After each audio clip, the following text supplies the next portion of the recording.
Pharsalia by Ulrich B. Phillips, excerpted from Life and Labor in the Old South. Farther inland, close against the Blue Ridge, where Tye River makes its rise, dwelt and still dwells the Massie family, whose fortunes were mainly founded by Thomas, a major in the Continental Army. This Thomas Massie, who removed from the nearby Buckingham County at the beginning of the 19th century and established his seat at Level Green, was clearly a man of shrewd capacity. Before 1815, he had conquered the lure of tobacco and made his main concern the restoration of his worn lands by diversified husbandry and the growing and milling of wheat. Incidentally, he bought apple trees by the gross for himself and his sons from a nursery on Long Island. He departed from tradition also in firmly resolving to endorse no man's notes and to cherish liquid funds.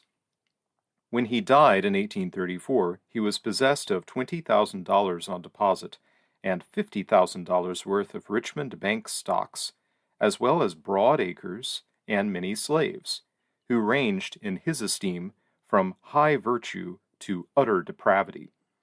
Long before his death, he had given each son a nearby plantation and other property to the value of some $37,000. His eldest, Thomas, was educated as a physician, and thereafter combined medical practice with plantation management in the same county of Nelson. The second son, Henry, discredited himself by dissipation and removed to the neighborhood of Warm Springs in what is now West Virginia. The third and favorite, William, was married in 1815 at the age of 19 to Mary Steptoe of Campbell County, who added a dozen slaves to the score which his father then gave him, along with the land upon which the Pharsalia steading was then being built.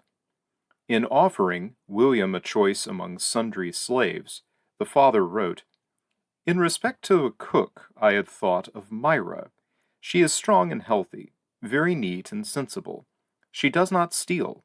At least, I never heard or suspected she did. She is now 26 years old and is not a prolific breeder. Long Paul is now 32 years old. She is a tremendous strumpet and will take care to produce children as long as she is able." The choice fell to virtuous Myra. Of the foregoing matters and of William Massie's affairs through the rest of his life, one may learn in detail from the copious papers which he preserved: daybooks, contracts, budgets, building plans, correspondence, vouchers, and miscellaneous memoranda. As a fledgling proprietor, he promptly fell into the Virginia tradition of tobacco culture and landed expansion. He engaged at once an overseer at $200 a year, which was twice his father's rate, and he added plantations and farms as fast as his resources would permit.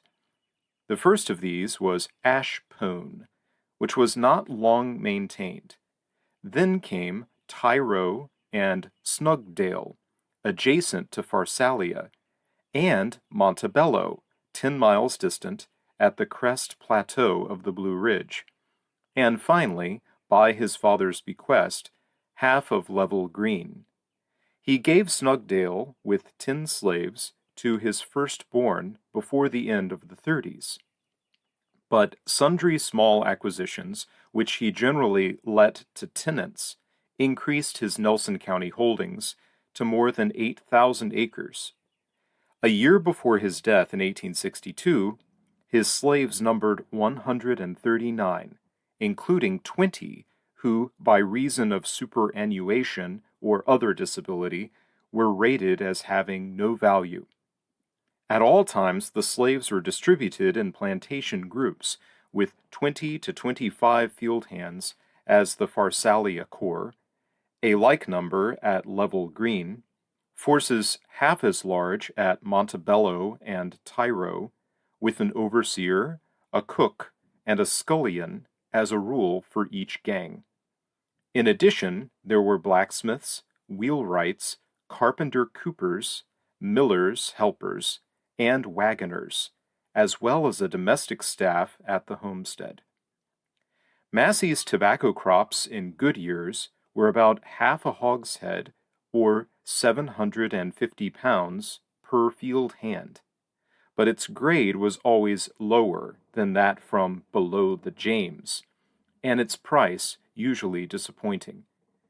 Learning in 1828 that a machine had been invented to relieve the heavy labor of breaking hemp, and prompted by the protected rate in the tariff of that year, Massie installed apparatus in one of his water mills at the cost of more than $1,000, and turned to that staple. But in a few years he reverted to tobacco. In the late 50s he expressed an abhorrence of his crop and a resolution to quit its culture, but he never accomplished this resolve. At all times, however, wheat, which he sold as flour, bulked larger in his produce, and for a few years a new variety of rye. Furthermore, the hams and bacon from 200 or 300 hogs each year were cured so well in what a visitor called his Great Western Smokehouse that they had a special reputation in the Richmond market. And apples, beeves, butter, liquors, and even chestnuts contributed to his money income. Once, indeed, he proposed to send surplus ice to Lynchburg for sale, but his wagoner brought back a discouraging response. Massie bought clover seed annually for soiling his land. He applied gypsum and guano. He devised a jointed roller to serve on his rocky lands. He built a great cellar to preserve his apples against the months of short supply and advanced prices at Richmond. He made annual budgets to promote frugality in his own part, yet all his efforts were unavailing until the prosperous 50s to clear himself of land-buying debts and provide for his marrying children. Massie was full of the interesting cares of this earth. A fervent Whig and a firm Unionist, he was at one time a member of the legislature and once High Sheriff of his county.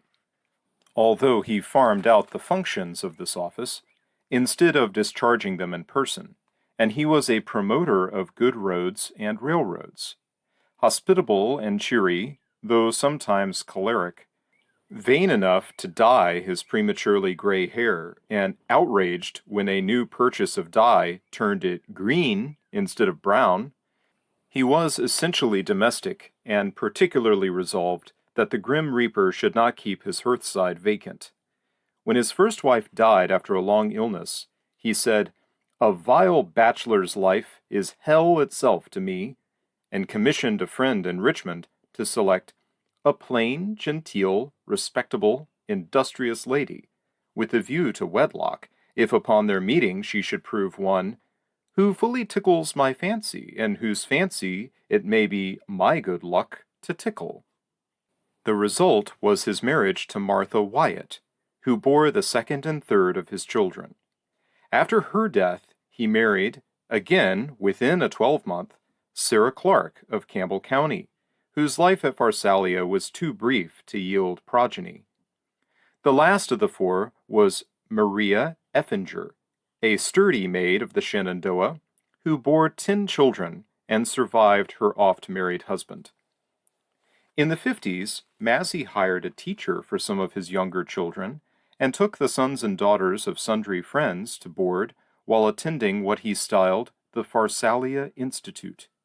By adopting this pretentious name and procuring printed forms for its reports to parents, he added individual touches to the common practice. Meanwhile, his eldest son, named for the sage of Monticello, was a source of constant solicitude. Because of the succession of stepmothers at home, he had been sent away to school and college, and had been given indulgences which made him an almost incorrigible spendthrift. As a young planter, he fell heavily into debt, and again, and yet again, after his father had rescued him. Though William's thrifty soul was tried, His anger was held in check by a sense of responsibility for the misguidance, and by a constant pride in Thomas as an honorable, high-toned gentleman. The two came near a breach when the son married Elizabeth Effinger, 10 years his senior, but the sister-in-law, who thus became a daughter-in-law, finally won her own place in William's regard, although his corpulence and rheumatism and age had not softened his temper. When seeking once more in 1858 to diminish his debts, Thomas proposed to sell his highly improved homestead in order to retain his slaves. "To know that my little family, white and black, is to be fixed permanently together," he wrote, "would be as near that thing happiness as I ever expect to get. I had rather leave this fine place and go to a much humbler one than to part with my negroes. Elizabeth has raised and taught most of them, and having no children, like every other woman under like circumstances, has tender feelings toward them." William urged the sale of the slaves instead. "Indeed, my son, it seems a blind infatuation that you should be so devoted to that kind of property, which must have been greatly instrumental in all your embarrassments. Negroes won't do unless they are made profitable, which yours have not been, or you would have made money instead of being ruined. Negroes should be made to live comfortably, not luxuriously and tenderly, be furnished with the necessities, not superfluities of life, made to work on some crop that will pay, and not on buildings and projects. And then they are most generally profitable, if the product of their labor is not wasted. But not always." Another conflict between hard and soft policy appears in a letter from son to father in 1856. "Your conditions in reference to Negroes having wives from home are strong, and I am afraid too true. But it belongs to the institution, and all we can do is make the most of it and modify it when we can. Though it impairs his value and is fraught with vexation and annoyance, it, to the slaveholding interest, is a lesser evil than for the whole class to enforce your views, because, first, few owners have enough of each sex, unconnected by blood or even otherwise, for them to pair off. Second, if they could all get wives at home, in a few generations, they would be little better than the monkeys of their native land. And in the third place, or alternative, rather, having no wives, even as they style it, would surely demoralize, mentally and physically, the race. And it, wretched in some respects as it is now, would be consumed by its own vices in the course of a lifetime or two, or sink with them the whole land of their habitation." William Massie seems to have gotten his disapproval of broad wives from his own father, who had written in 1831, when selling him a woman and her child, "Would not Tandy be the best person to send for her, as he is in grief for the loss of his wife, and the best way of turning grief, with a Negro, is the most speedy way of repairing the loss. And no doubt Jude would be very glad to exchange my shabby rabbit Sam, who was her fire-maker last winter, for Tandy. I must request you to forbid Sam from frequenting your plantation." In a divorce of his own initiation in 1836, Massie paid his man Willis $20 to forsake a broad wife and accept Nancy at home as a substitute. In yet another instance, in 1852, a marriage between two Pharsalia slaves was followed in a fortnight by the groom's detection in theft and the bride's repudiation of him. Massie proceeded to seek a distant purchaser for the man in order to safeguard the woman from his importunities. Massie bought and sold sundry other slaves, whether on the ground of matings or on business occasion, but in 1837 he declined to complete a purchase because, as he said, entirely contrary to what I expected, Henry objects to belonging to me. Again, in 1852, he took successively a woman and a young girl from James B. Hargrove, who seems to have been a dealer at Lovingston, on trial as seamstresses. The woman proved in the judgment of Massie and his wife a neat, genteel servant and very captivating, but anemic and insufficiently skilled. The girl was also rejected, whereupon Hargrove wrote, "The only regret I have about the matter is produced through sympathy for her, as she seemed to be so much mortified at having failed to please your wife, so much so that she wept bitterly, and on being asked why she was crying, said she wanted to go back. She gives a most flattering description of your place and people." More curious was the case of George, afterwards surnamed Jackson, who had been born of Amy in 1810 and bought by Massie about 1825 at George's urging and under full warrant from the seller. Massie was vaguely aware that James Hopkins, former owner of Amy, had provided by instruments of 1798 and 1802 that all his slaves be lent to his son-in-law until they and their children should respectively reach the ages of 30 for females and 34 for males, then be hired out for 10 years, and then be set free. Massie understood this to apply only to slaves born before the death of Hopkins in 1803, but no sooner did George attain 44 years than he procured an attorney to demand his freedom. Staggered at the assertion that George was entitled to deferred manumission from before his birth, and particularly dismayed that someone, he could not guess who, might be entitled to a decade's wages of an expert wagon maker, Massie asked counsel from his lawyer, who thought George's claim valid, but advised a pro forma contest in court as a basis for demanding damages from the seller of nearly 30 years before. George won his suit for freedom, and damages in lieu of wages after his 44th birthday, but no one claimed his wages for the preceding decade. Massie's suit against the seller's executor was lost in the county court, gained in the Court of Appeals, and finally compromised. Meanwhile, a question arose as to whether George, having been freed, could legally remain in Virginia. Counsel said that he could not, unless his manumission be deemed operative from his birth. The law had been changed in the interval.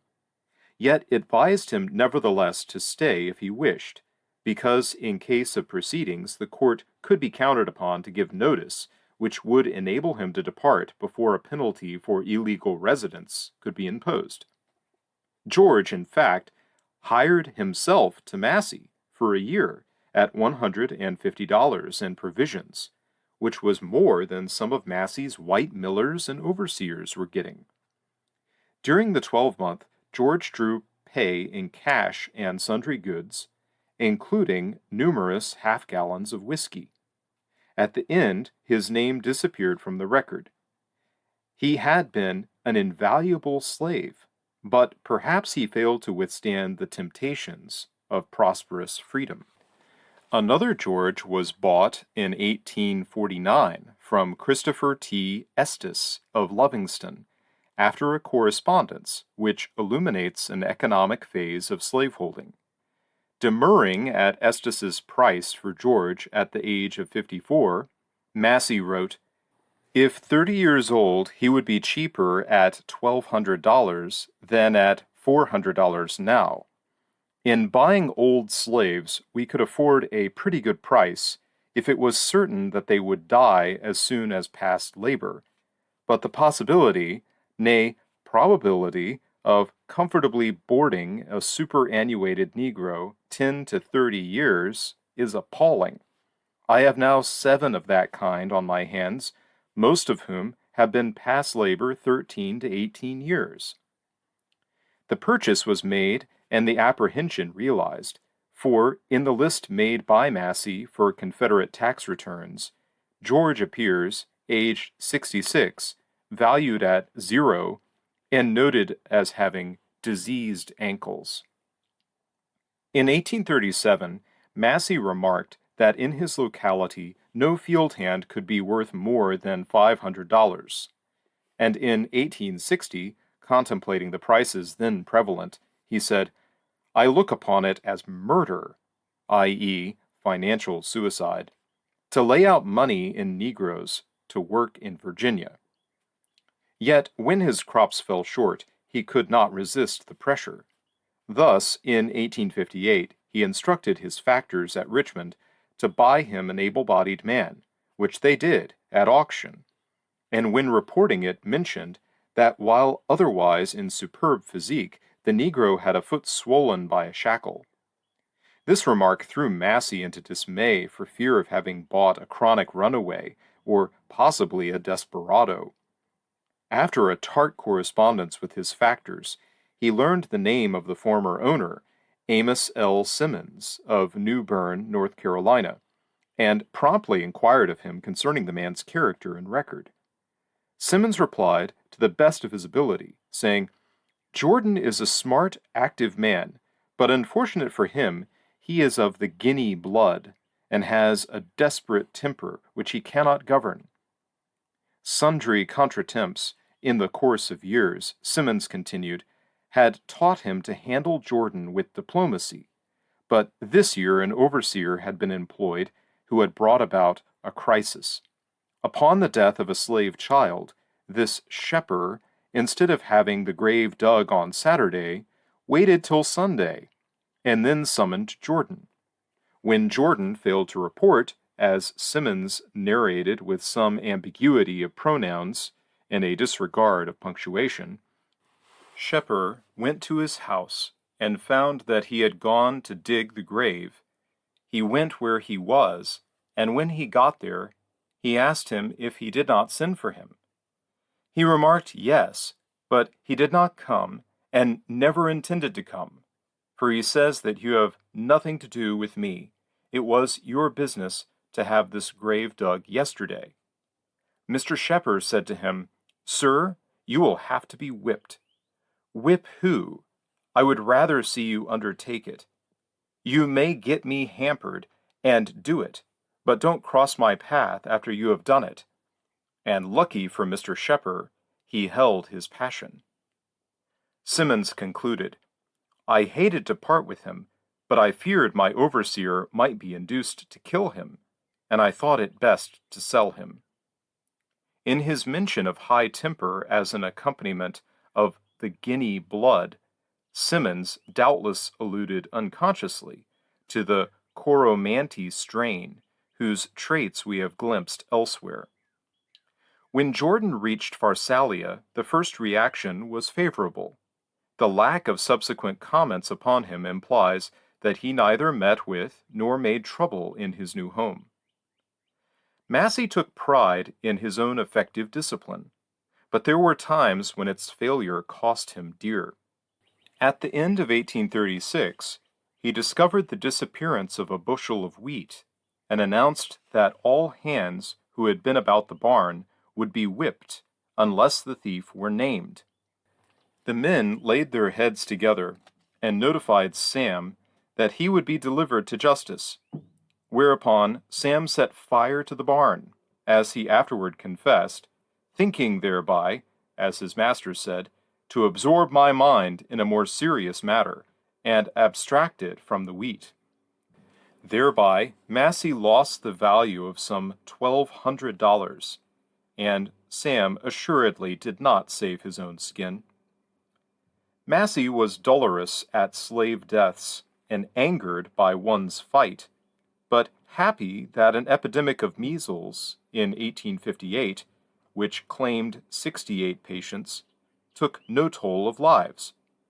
In 1855, he sent 4 slaves to a mineral spring for treatment. and next year he offered to sell the two lads among them to a proprietor of the resort at a bargain price with a view to his completing their cure on speculation. The response was higgling, and the result does not appear. The slaves were permitted to earn small sums by work on holidays, including Easter Monday, and on Sundays, or at night. Whether the rates of 37 and 1/2 to 50 cents per day, or at job prices for ditching, woodcutting, blacksmithing, cooperage, and the like, or by selling produce, including corn and hops. The debits were miscellaneous, with whiskey at 75 cents per gallon the most frequent entry. But Jake Cuff applied $5 to the purchase of a coat, pantaloons, and vest to Marianne. Old Peter died with a credit balance on the books, whereupon his account was closed by an entry April 12, 1848. To cash, in full, paid all the heirs of Peter at the distribution of his effects, in presence of George Williams, Thomas J. Massie, and others, $9.30. Evidently, quite an occasion was made of this episode. As a reward for his great care with horses, a wagoner, Martin, was long permitted to haul fractional backloads from market towns for neighboring planters to his own profit. In 1838, a merchant wrote that Martin had stretched this privilege by draying in the village. In a letter of thanks for this information, Massie wrote, "He certainly was for many years the most perfectly faithful slave I ever knew, which caused me to indulge him very much, and that has had, as is generally the case, rather a bad effect. He is, notwithstanding, the best Negro I now own, out of 130. I have owned him 23 years, and never lashed him, or even spoken harshly to him, and that is something wonderful. He has saved me thousands in horseflesh." In a codicil of 1844 to an early will, Massie wrote, "My slave and old wagoner, Martin, who was for many years faithful and exceedingly efficient, I desire not to be considered as part of my disposable estate. It was for a long time my intention, and, except for his increasing fondness for the bottle, I would now direct his emancipation with a provision for his support. But believing, as I now do, that it would be anything but benevolence to do so, I give him to my wife, and a request that she give him light work to do while he is able, and keep him comfortable while he lives." To this he added, "My boy Julius, the blacksmith, who I have every reason to consider one of the most respectable men, white or black, in the Commonwealth, I recommend to her special attention." Massie's overseers. Most overseers were not eligible as mates or heiresses, nor were they notable for zeal, intelligence, or ambition. As a rule, on the contrary, they were crude in manner, barely literate, commonplace in capacity, capable only of ruling slaves by severity in a rule-of-thumb routine, and needing fairly constant oversight by their employers. William Massie, whose concerns we have studied in a previous chapter, wrote in a letter of 1850, "The tribe of men usually known as overseers, the cowhide fraternity, are the most faithless and piratical of our population. Indeed, I have seldom for years past employed one of the stripe." His own policy in escape from the professionals was to select young men from the farms nearby, or from among white laborers in his own employ, and these had usually accepted instruction and served acceptably, until their recollections began to fail them as to who was proprietor, which has varied in men from 4 to 10 years. But considering the wages he paid, and granting that these were supplemented by the use of a house and garden, a bacon supply with corn meal, and second-grade flour as agreed in the contracts, the privilege of keeping chickens, and a house pig, and, in special cases, the use of a cow and the privilege of raising ducks and turkeys on shares. It may be wondered rather that any stayed for 4 years than that few stayed longer than a decade. On the other hand, Massie's rocky little plantations, yielding a low grade of tobacco and scanty grain, could hardly afford better wages even when, as in some cases, the overseers worked with the gangs. The net result was that Massie conducted unwillingly a training school for novices, who could surely seek better jobs if they proved worthy and would be discharged if they did not. On Pharsalia, Massie's home plantation, the first incumbent of note was Reuben Cash, to whom his employer's general indictment would not apply. When he died in 1837, after 10 years of service, Massie wrote an obituary in his record book, dispraising his expensive, unreasonable, ill-disposed, and exceedingly piratical wife, but saying of the man himself, Cash, if differently raised and well educated, would have made an exceedingly clever man. His mind was of the first order, and he was really a gentleman in his manners and feelings. I never communicated a wish to him while in my business that it did not seem to give him pleasure to execute. I hope and believe that he has gone to a better world. Cash was followed by William Harvey, who served 4 years at wages, advancing to $235. Then, in the midst of hard times, Massie found a cheaper man in William Bonds, who had previously served him as distiller, harvest hand, and carpenter, according to season. Bonds began at a yearly wage of $125 and advanced to $140, plus a bonus of $25 if the crops met no adversity. But in 1851, he was given notice of discontinuance with the comment, "He has exhibited some very valuable qualities, and except for his being so extremely slovenly and withal such a fool, he would yet suit me pretty well." To succeed him, James Fulcher was shifted at $110 from lesser duties on tyro. He proved courteous and accommodating, but in the general management of my stock, and in fact all other business, he is entirely incompetent. He also causes my hands to leave their work and go into my pastures for horses, for his children to ride. His children are very decent, but this thing won't do. After a year of Fulcher came for a like space James P. Hambleton and Dr. Thomas Smoot, who presumably had failed in a former profession, only to fail again in this.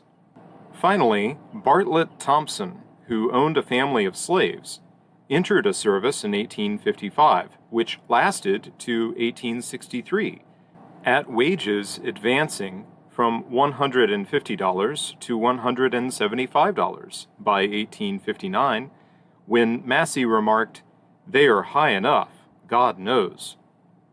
At Level Green, the second of Massie's principal plantations, James Giles was in charge from 1836 to the end of the decade at a wage of £40. To succeed him, Leroy Mitchell was shifted from Snugdale when Massie gave that unit to his son. Mitchell drew $200 a year until, after 15 years of service, he was given notice in 1846. "I am melancholy at the thought of parting with you," Massie wrote, but the low return from the tobacco crops impelled a reduction of costs. Next came Nelson Monroe, who advanced from $120 to $140, plus $10 bonus by 1850. Although Massie rated him in most regards the best he had ever known, He dropped him after 5 years because he failed to send sick Negroes to the hospital at Pharsalia. He flew into passion if a slave mentioned Massie as his superior. He took slave children without leave to wait on his wife. Fourth, and worst of all, he is under the influence of a heartless black wench, Beck, who can and does at her pleasure cause him to tie up any of my Negroes and whale them unmercifully. Independently of the above, he is too savage and cruel in his infliction of stripes, and too brutal in taking off every rag of the women, young and old, when he chastises them. At the same time, Massie answered an inquiry from a distant planter, saying that Monroe's planning was fine, his execution prompt, and his work always beforehand. He don't work himself, but has more work done than any man I ever had. But, my dear sir, to use the vulgar phrase of a vulgar crew, he is hell upon a Negro. Finally came William Hambleton, who began at $120 in 1851, advanced to $175 in 1859, and continued until 1867 or afterward in the employ of Massie's widow. On Tye, where less than a dozen slaves were working, the overseer's wages never exceeded $120 until 1860, nor did the service of any last longer than 5 years. Montebello was of the same scale, but perhaps because it lay 10 miles from the master's home, its management was less interrupted. Reuben Burnett was in charge for 6 years, ending in 1841, when he left, with all his worldly goods and with his wages, of $120, paid in full.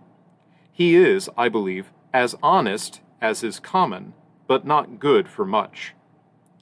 William Ramsey followed for a single term, and then John P. Hambleton began a service which ran for 2 decades, until the record's end.